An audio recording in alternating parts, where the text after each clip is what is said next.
we're going to go over scheduling and how scheduling shows up in the practice suite. But there's a step before that. I want to go over with you the concept of time, because as we all know, that and our health are our two most precious commodities, and how we can best prepare our time for sweet success. And if we take time before we dive into getting our calendar set up and all the pieces of the puzzle with our schedule and our appointment types, if we take the time to look at how we're currently spending our time, what's serving us, what's no longer serving us, and making some changes, we're going to be so far ahead of the game. If you go, like, 3 people just said to me, oh, I did the voicemail message from last week and I had to redo my voicemail because I didn't have the voicemail message funnel yet. This is going to save you from having to go back to your calendar and being like, I didn't do it the way that I really want to. This is going to set it for how you really want to. So the idea is that you have what's called energy signatures with your schedule, right? And the energy signatures it's a flexible living thing. The idea, though, is that you plan for at least the signatures should show up in your schedule throughout the week. So one signature is what I call diamond time, where it's like, if Dr. Shanna is doing her diamond time and planning her first quarter for 2025 marketing, the doorbell could be ringing, the dog could be barking, the fire hose could be going off, and she is still working on her market. That's like diamond time. That's when she's earning her diamonds, right? So this is time that it's your no matter what. No matter what, I have to get that thing done. And again, it's okay to move it around during the week, but you have to get your diamond time in. So for busy parents, for people who have not only a practice here and a practice there, but they also might have secondary sources of income, you have to create this or the growth spurts will stop, right? So and a trick to this, and all of the exercises on how to do this are in your bundles and bonuses. It's already there. I just want to talk through it with you. If you just do a time study, that's where the time mapping starts. If you do a time study and you're like, what did I do over the past 3 days? Or what am I doing today? You write down everything that you're doing, da, da, da, da. You'll start to see, just like with the phone study, patterns will surface. You'll see my brain works really well first thing in the morning. I jam. Like, I can get 10 things done that would take most people 2 times the amount of time because it's between the hours of 5 a.m. and 7 a.m. And I think that part of that comes with time, not to sound patronizing, but if you're new in practice, you might not know when your jam time is for diamond time. It might take a study. You can either look at what you're already doing and grab truths from that, or you can project what you think is going to work really well, try it, and then shapeshift it, because again, it's a living thing. So diamond time is thing number one. When does your brain work best? When are you able to have a quiet house or a quiet office where nobody is bothering you? What's physically possible in your world? And that goes on the schedule. The next thing that would go on my schedule is family time or connection time. This is time that I'm not looking at my phone.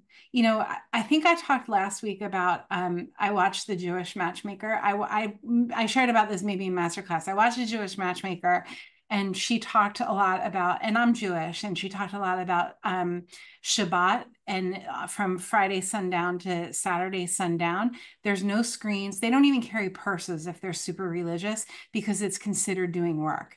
So there's nothing that has to do with work. There's no cars, there's no screens. Everything is completely off the grid for that 24-hour window. Can you imagine how much that would help your brain, right? So what is the family time what's the window for you, or the windows through your week? If family is one of your core values, you might want to put that first, right? My time is nothing at all time. That's the time that I put first. If I don't have my nothing at all time or my free time, I'm useless. So after this training, I will go take a nap and nobody is allowed to touch me. My team knows I'm just not available, right? So do you have nothing at all time where you take breaks? It could be, and it's not the kind of thing where you're scheduling in a nap. That's not it. It's you do whatever the hell you feel like doing during that window. I actually have all day Wednesdays for nothing at all time. And then I have a window in the middle of every day for nothing at all time. And again, this is the time that everybody knows I'm just not available. I'm sorry, and I love you. Now goodbye, right? So nothing at all time, diamond time, busy time. This is an important one too. If I need to go to the office and water the plants and pick off the dead leaves and organize the cabinets and maybe even wipe down the tables and maybe work on a couple of stains in the carpets because these are things that just we didn't get to it with my Casper during the week. If you know, you know. Um, this is when the busy time happens. And this is definitely the kind of time where it's probably just as important as diamond time is to me. Because if I don't have time to just kind of what my family calls putz around, then I'm going to get overwhelmed and I'm going to do it when I should be doing something else. I'm going to use it as a distraction. Does that make sense? Because it's not necessarily the things that are making me $1,000 an hour, but it's also not really things that I would pay somebody a low income to do either. They're important enough things that I need busy time to get them done. So I would say something like working on the practice suite would be diamond time because it's growing your practice. I would say something like checking for duplicates in your suite would be busy time because it's kind of like putzing around. Like picture yourself with like a little broom and cleaning up the different areas of your life, right? I would think a date night or going somewhere with my kid is family time, right?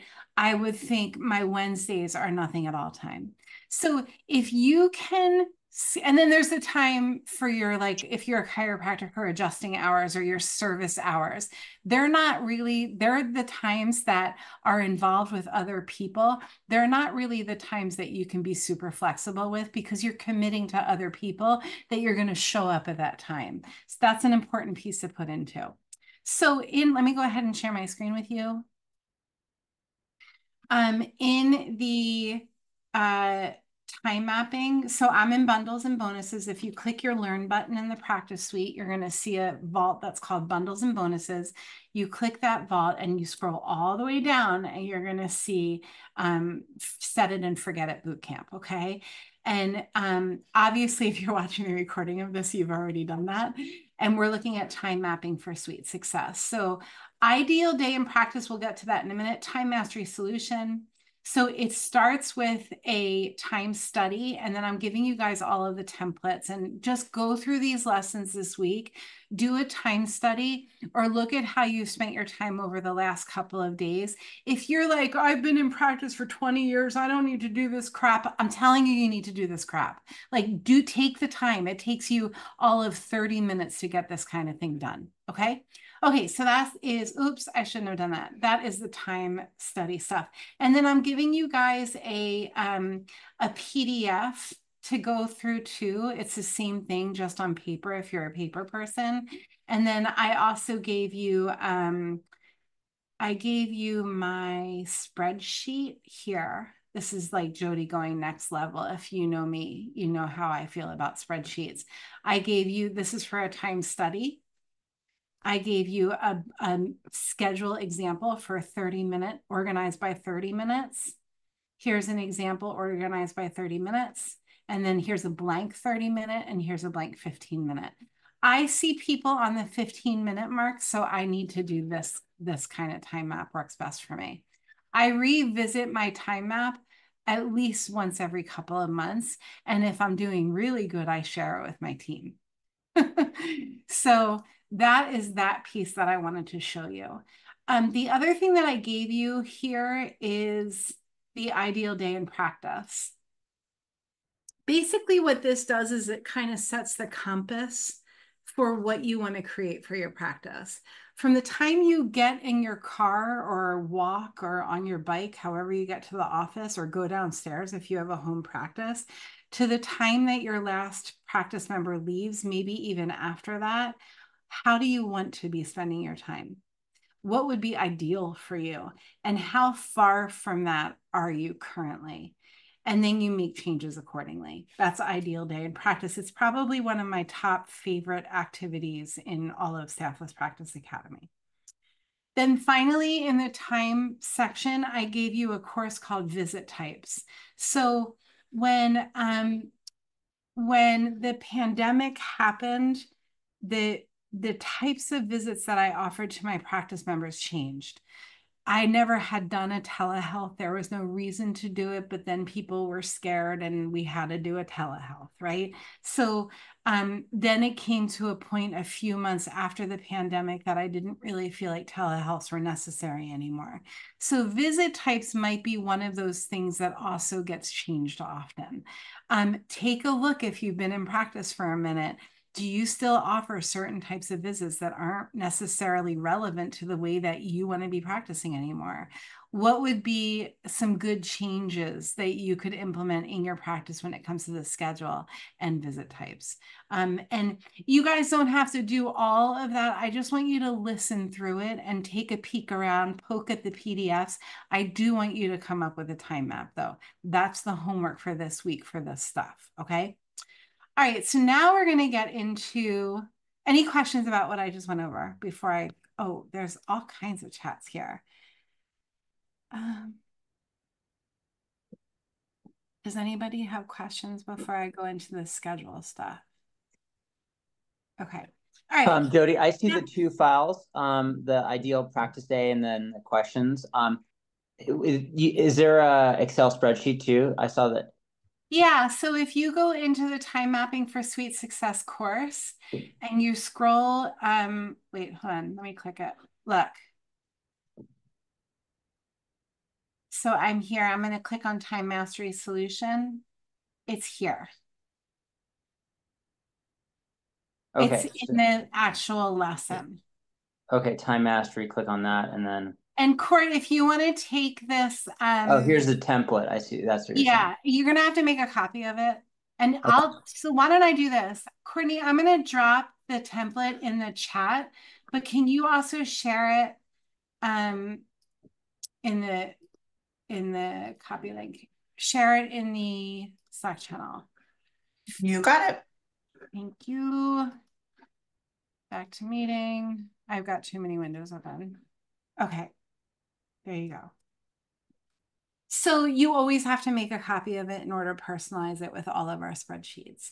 I like doing this on a spreadsheet and then printing it.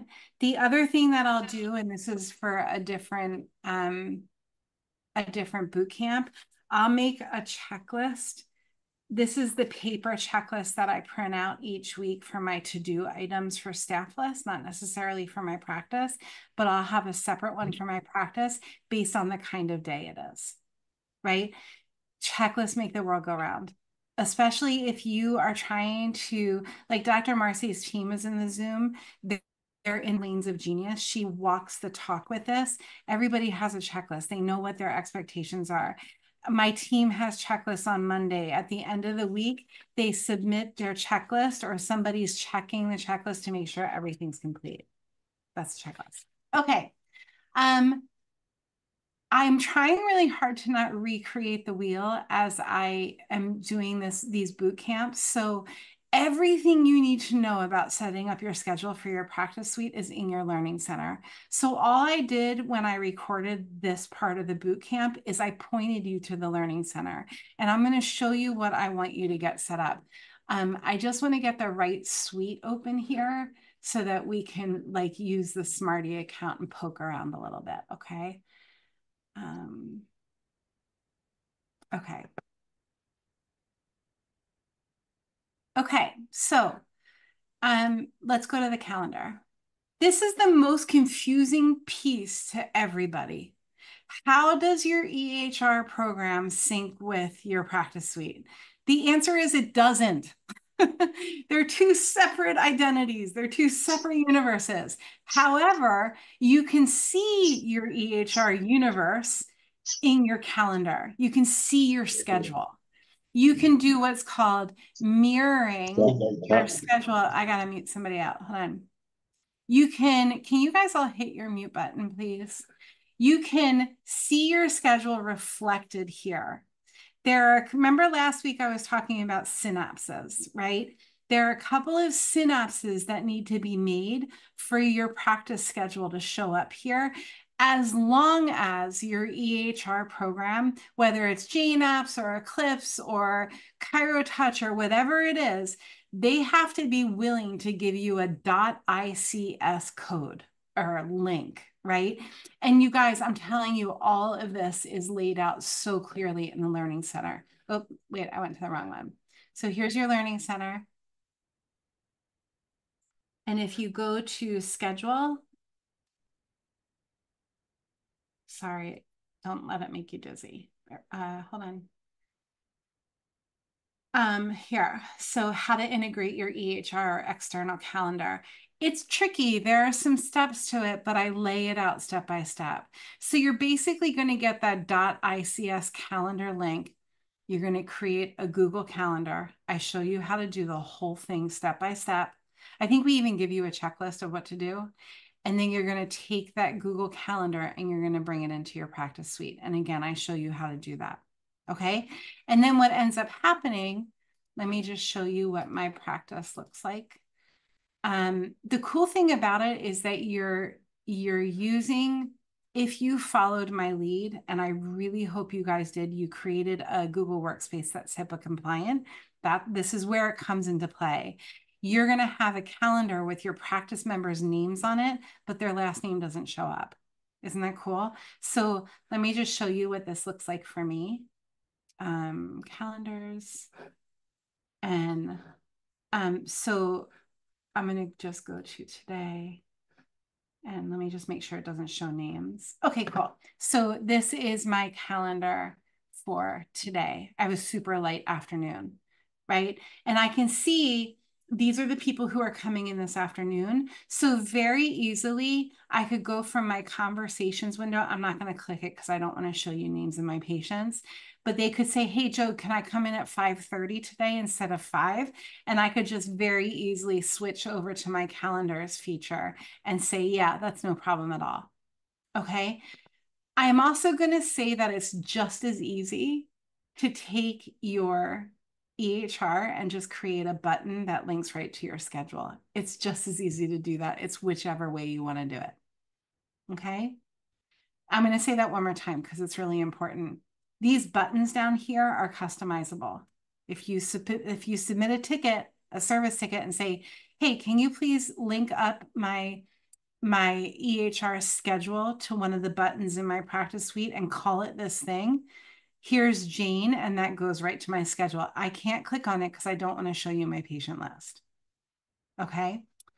All right. So all of that is going to be in your Learning Center, and in the bundles and bonuses in the Bootcamp course, I pointed to the Learning Center for these classes. That's how you use your calendar. I have a calendar.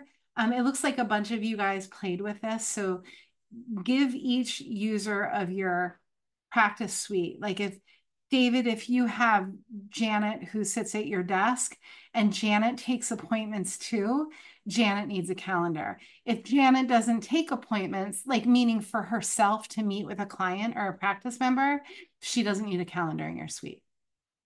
The other thing I'm going to remind you of, which you've probably already done, is in settings, you scroll down and you go to integrations. This is where you're connecting your Google. This is where you're connecting your Google Calendar. None of this will make sense or work unless Google is connected here. And again, I go over all of this in the Learning Center with you, and all of the calendar lessons will bring you to this point. Okay. I want to go over one more concept with you, and we started getting into this a little bit last week. It's a little bit of a tricky concept, so if you're feeling a little bit brain fatigue, just go do 5 burpees and come back.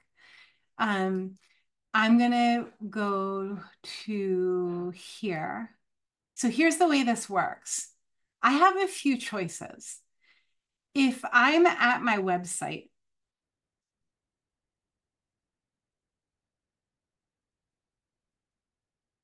okay, here's my practice website.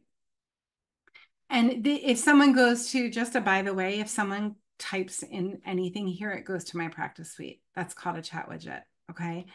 If I'm at my website and someone goes to first visit, I've got all of my appointment types here.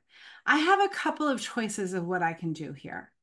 One choice is I can make this button. This is not in my practice suite, this website. I like to keep my main website outside of the suite. You can certainly put it in your suite. I'm just very particular about websites. So if I want this button to go to my suite and they schedule right in my suite so the automations start, I can make that happen. I can take this button and I can link it to a certain visit type in my practice suite that will then pop up a schedule appointment type here that Jane Doe scheduled an initial. I will then have to put that appointment in my EHR. I don't like doing that because if the appointment in the EHR takes her to the health history and the payment page and all the things, it's all set, right? I don't want to mess with it. The other option is because my practice schedule is reflected here, all of my appointment types are 5 minutes long. That's how I stagger my appointments. I have 7 tables going at once. Everybody is scheduled by 5 minutes, like 5:05, 5:10, 5:15, 5:20, and it averages out to about 15 visits an hour, right? So if someone has an appointment in my suite schedule that's 30 minutes long, I know that's an initial consultation. It's obvious because it's a longer scheduled appointment. I have my VA scan this every day to see if an initial consultation popped up in here. If it did, she'll tag that person, new patient and scheduling process, and that's when the workflows start. That's option 2. So option 2 is I scan the schedule every day to see if a longer appointment type showed up and we tag that person. Option 3 is I don't even have this connected to my EHR. I just use a button down here to go to my schedule. And every time I see I have an initial consultation scheduled, maybe it's 3 or 4 a week if my practice is growing, I come into my suite, I enter that person as a new practice member in progress. That's the tag that they get, the automation starts. There is yet another option. In the email or the text that I send out from Jane, so it's somewhat customizable.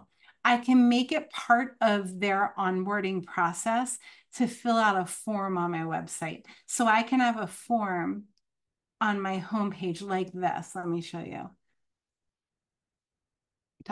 So this is Dr. Katina Manning's website. It's a site. We make really beautiful websites. They're very clean, very simple. This is a website that we created for Katina. This is a form. This goes right into her practice suite. So we can say to people when they book in the booking process, please go to this link and fill out the form so that we can nurture you. And then nobody needs to do anything. The workflow that's set to this form in the suite says, 1, send them a text. 2, send them a voicemail drop. And those are all the things that we're going to be going over next week. Okay, so you've got some options for the schedule. The easiest, softest way is don't put your schedule in your suite. Just make it a button. Put a button in your suite that goes to your EHR schedule. Scan your schedule once a day. It takes you 3 seconds to do that. And put your contacts in your suite as they become new practice members or when they book their first appointment with you. It's 6 of one, half dozen another, but you always want to go the easier, softer way. If what I just said overwhelms you, don't put your schedule in your suite. It doesn't need to be there.